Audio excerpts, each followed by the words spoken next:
Buenas tardes, amigos. Desde Madrid, al lado del Palacio de la Moncloa. Retomamos nuestros periscopios. Quiero decir, vamos a retornar donde habíamos dejado nuestros planteamientos sobre lo que está pasando en España, Europa y el mundo. Y dentro del mundo, por descontado, tenemos nuestro pensamiento puesto en China, en la República Popular China. Hablaremos también de ellos.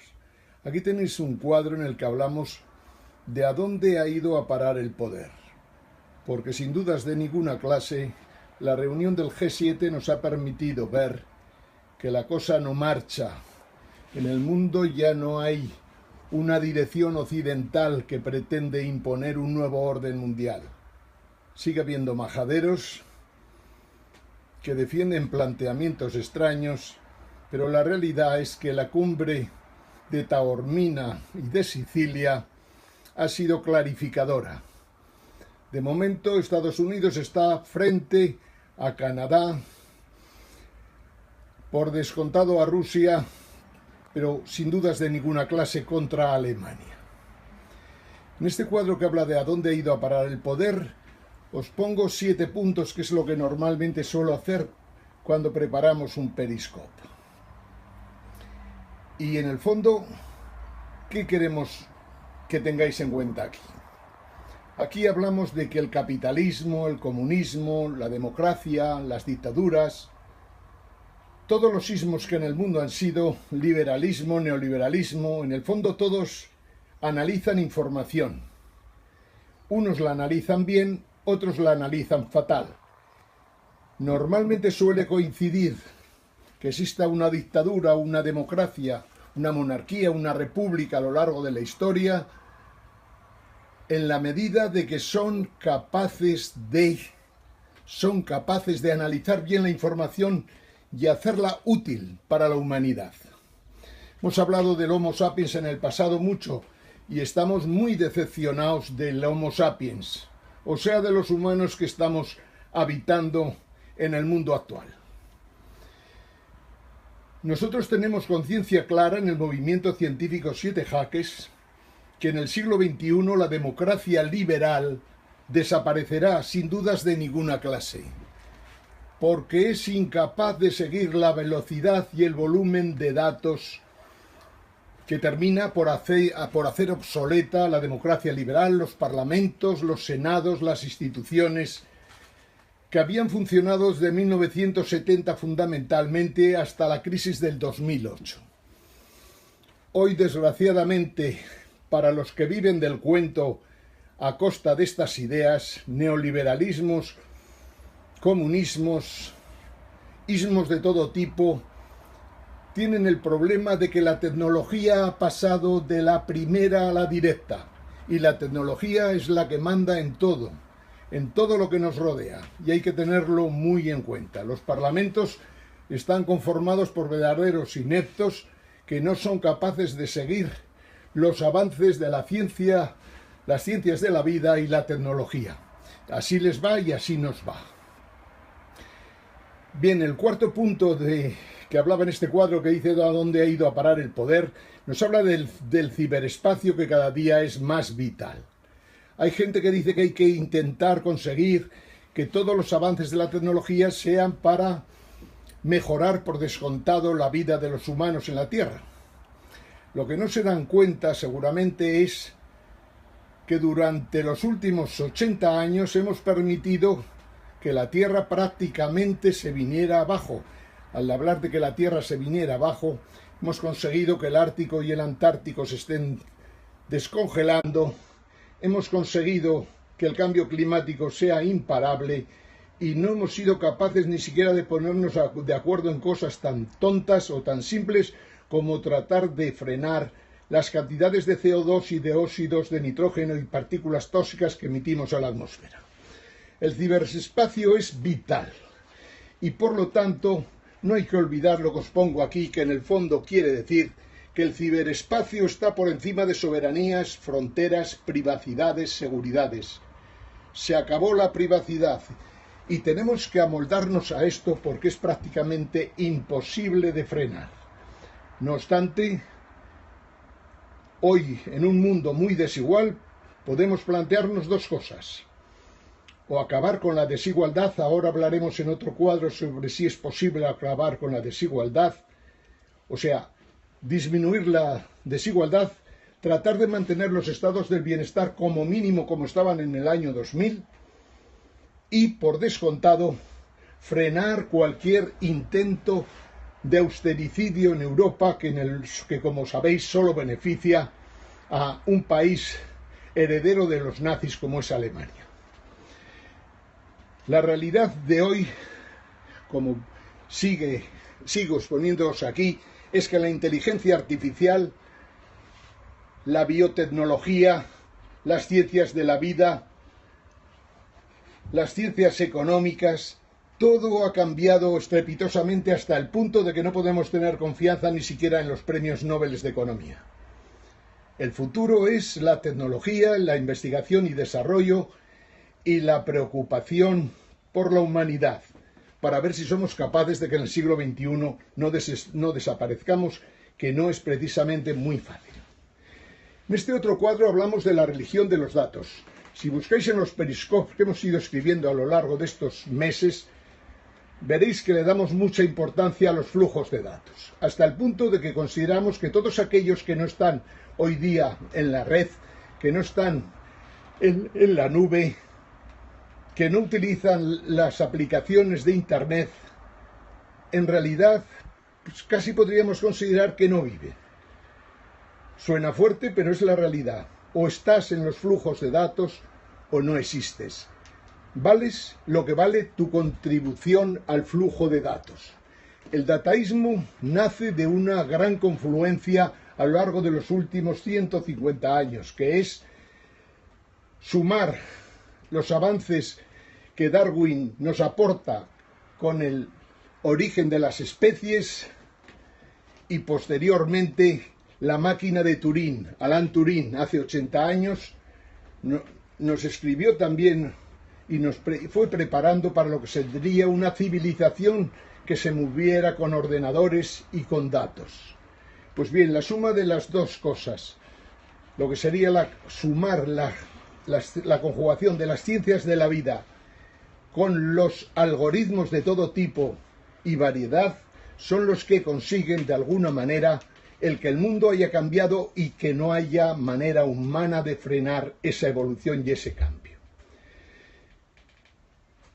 Internet, como sabéis, salió adelante frente a los propios gobiernos. No hubo gobierno que anticipara lo que podía ser la evolución de la web. No hubo ningún solo gobierno que imaginara lo que podía suponer en el mundo todos los algoritmos que se empiezan a desarrollar en esos momentos y que permiten que toda la humanidad prácticamente pueda estar en un momento determinado en contacto. El dataísmo, que es la religión de los datos, es seguramente la tecnología más innovadora y que la que seguramente va a acabar con todo. Quiero decir, liberalismo, socialismo, socialdemocracia, comunismos, marxismos, anarquismos y todos los ismos que habéis conocido en los últimos años. En 1789 la Revolución Francesa supone un gran cambio. El hombre se considera el centro de la humanidad. ¿Durante cuánto tiempo? Pues desgraciadamente escasos 200 años.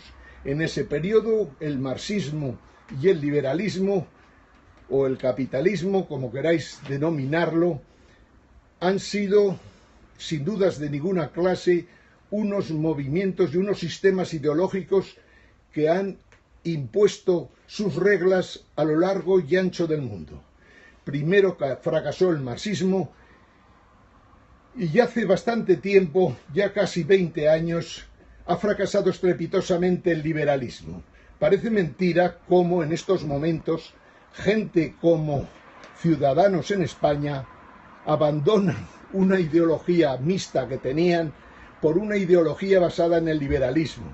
Un liberalismo que está más muerto que lo está la señorita Arrimadas en Cataluña y el señorito Rivera en España. El liberalismo no conduce a nada, como tampoco en estos momentos los comunismos que han funcionado en el mundo, los socialismos reales que han funcionado en el mundo. Sin embargo, tenemos que irnos acostumbrando a que pasar por encima del capitalismo y del marxismo no va a ser precisamente algo fácil. Y esto es importante en países como España, como Francia, como Alemania, como Dinamarca, como Suecia, que se están empezando a dar cuenta que el mundo ha cambiado y que esto ya no puede arreglarse volviendo a lo que teníamos hace 20 años. Y este es el gran dilema para todos. Estamos en España, tenemos que preocuparnos por España. Ha sido divertido, interesante lo que ha ocurrido en el Partido Socialista con la victoria de Pedro Sánchez sobre Susana Díaz. Es curioso porque en el fondo lo que vemos es que todos aquellos que defienden la situación tal y cual está, que se oponen a todo tipo de cambios, están muertos, tan muertos como aquellos que no participan en los flujos de datos que hoy corren a lo largo y ancho del mundo y que van buscando algo que permita utilizarlos para que la humanidad pueda seguir existiendo. Otro de los cuadros que os he preparado, aunque hoy no hablaremos de ello, es el de la salida del euro. La salida del euro es un problema técnico, no tiene nada de especial. Hay problemas políticos del tipo de que a Alemania le interesa seguir con el euro y a ningún país de Europa le interesa seguir en el euro. Solo Alemania se beneficia del euro, pero nunca ha estado dispuesto a que en Europa existiera algo similar a unos Estados Unidos de Europa. Un euro con países completamente divergentes y con una Alemania que se comporta peor que Hitler en la Segunda Guerra Mundial es un peligro para Europa y para el euro. Pero el euro no es ningún problema.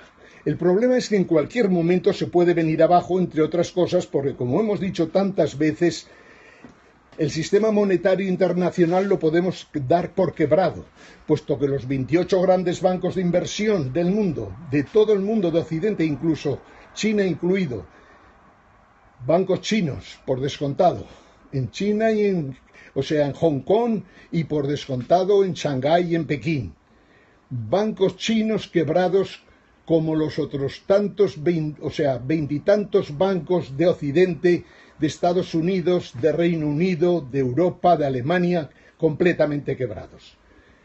El problema que hay en estos momentos es que el sistema monetario internacional está quebrado y al estar no tiene ninguna solidez ninguna de las monedas que conforman hoy el sistema monetario internacional. El dólar es, sin dudas, 1000 veces más fuerte que el euro, que se comporta como una muleta frente al dólar. Pero lo que es indudable es que todos, dólar incluido, euro incluido, son incapaces de evitar que el sistema monetario internacional antes o después se venga abajo. Cuando hablamos del sistema monetario internacional nos estamos refiriendo a los grandes fondos de inversión de todo tipo, nos estamos refiriendo a los grandes bancos de inversión, esos 28 grandes bancos de los cuales 14 de ellos podríamos considerar que son asociaciones financieras de bancos que son verdaderamente delincuentes a la hora de analizar sus actividades y que, por lo tanto, si los grandes bancos de inversión actúan como delincuentes y encima, para más INRI, están quebrados, es muy complejo que la fase, digamos, que está por encima, o sea, lo que son los bancos centrales de los que dependen estos 28 grandes bancos, no estén también quebrados. Los bancos centrales están pasando una situación completamente absurda que rompe todas las reglas de los sistemas monetarios que ha habido a lo largo de la historia y por lo tanto nos estamos encontrando con que los bancos de inversión quebrados y los bancos centrales también quebrados. ¿Qué podemos hacer para seguir subsistiendo? Los grandes banqueros corruptos han considerado que jugando con la política monetaria, como hace Draghi en Europa, comprando deuda de corporaciones, grandes empresas, bancos completamente quebrados, comprando, digamos, deuda de gente que no tiene cómo cubrirla, en realidad lo que está acelerando que el Banco Central Europeo se venga también abajo. Estamos viviendo una época en que en cualquier momento la espada de Damocles puede volar, puede empezar a oscilar y empezar a cortar cuellos por todos los sitios. Esta es la realidad. Volviendo a la España en la que estamos. España tiene un partido popular al frente del gobierno con un presidente de gobierno corrupto. España no se puede permitir ni un minuto más que Mariano Rajoy siga en el gobierno. Tanto él como todos los que han cobrado sobres procedentes de la corrupción en el Partido Popular, y ahí hay una buena parte de los miembros importantes de su gobierno, tienen que dimitir o ser cesados, o si no hay otra manera, hay que utilizar a la justicia para que pueda procesar a toda esta gente y sacarla de la vida política, al igual que los partidos como el Partido Popular, que es un partido que ha estado cometiendo delitos desde el mismo momento en que se constituyó como sucesión de la Alianza Popular. En España hay dos partidos medianos en estos momentos, el Partido Socialista y Podemos, uno de ellos que ha presentado una moción de censura que tiene pocos visos de prosperar, pero al que tenemos que apoyar sencillamente porque poner en el Parlamento una vez más que Mariano Rajoy es un presidente de gobierno corrupto, del partido más corrupto de la historia de España, siempre quedará ahí un pozo que antes o después la justicia, que es lógicamente quien tiene que resolver este problema, la justicia podrá llevar un día u otro a Mariano Rajoy y a sus secuaces ante la Sala Segunda del Tribunal Supremo, sencillamente por corrupción, por haber atentado contra la ley de partidos políticos y por haber jugado con ventaja en todos los procesos electorales que ha habido en España y que por lo tanto hacen que sea ilegítima su presidencia en el gobierno de España. No me voy a extender mucho más hoy, solo os digo que tenemos que apoyar a Podemos en su moción de censura, pase lo que pase, que tenemos que apoyar a Pedro Sánchez con todas sus ventajas y con todos sus inconvenientes, hay que apoyar, hay que asumir que la votación que exista en esa moción de censura es completamente indiferente. El Partido Socialista tiene que seguir intentando marcar un perfil propio y si el día X se abstiene en la votación de la moción de censura de Podemos no pasa nada, al igual que apoyamos que la moción de censura se presente, también apoyamos en estos momentos que el Partido Socialista se abstenga o haga lo que considere conveniente siempre que no apoye al Partido Popular. Amigos, desde Madrid vamos a seguir en los próximos meses dando caña una y otra vez a lo que son las políticas corruptas del Partido Popular, pero especialmente a la corrupción de sus líderes. Vamos a hablar mucho del Brexit, vamos a hablar bastante de Macron porque va a dar motivos para ello. Macron es un fracaso anunciado porque tiene a su lado un elemento que deja muchísimo que desear, que es Angela Merkel.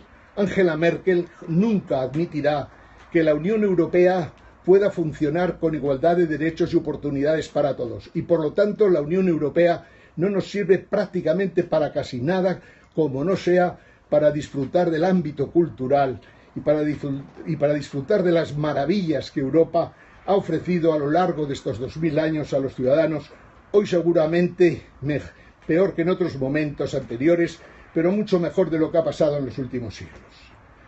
Insisto, los próximos 3 meses vamos a hablar a fondo de todo lo que tiene que ver con la política, con el mundo de los datos, con las ciencias de la vida, con la oportunidad de luchar contra la muerte, algo que las religiones del pasado jamás se les ocurrió pensar, y por descontado vamos a tratar de que entendamos cuál es la misión del Homo sapiens en el mundo y la misión del Homo sapiens en esta España de nuestros pesares.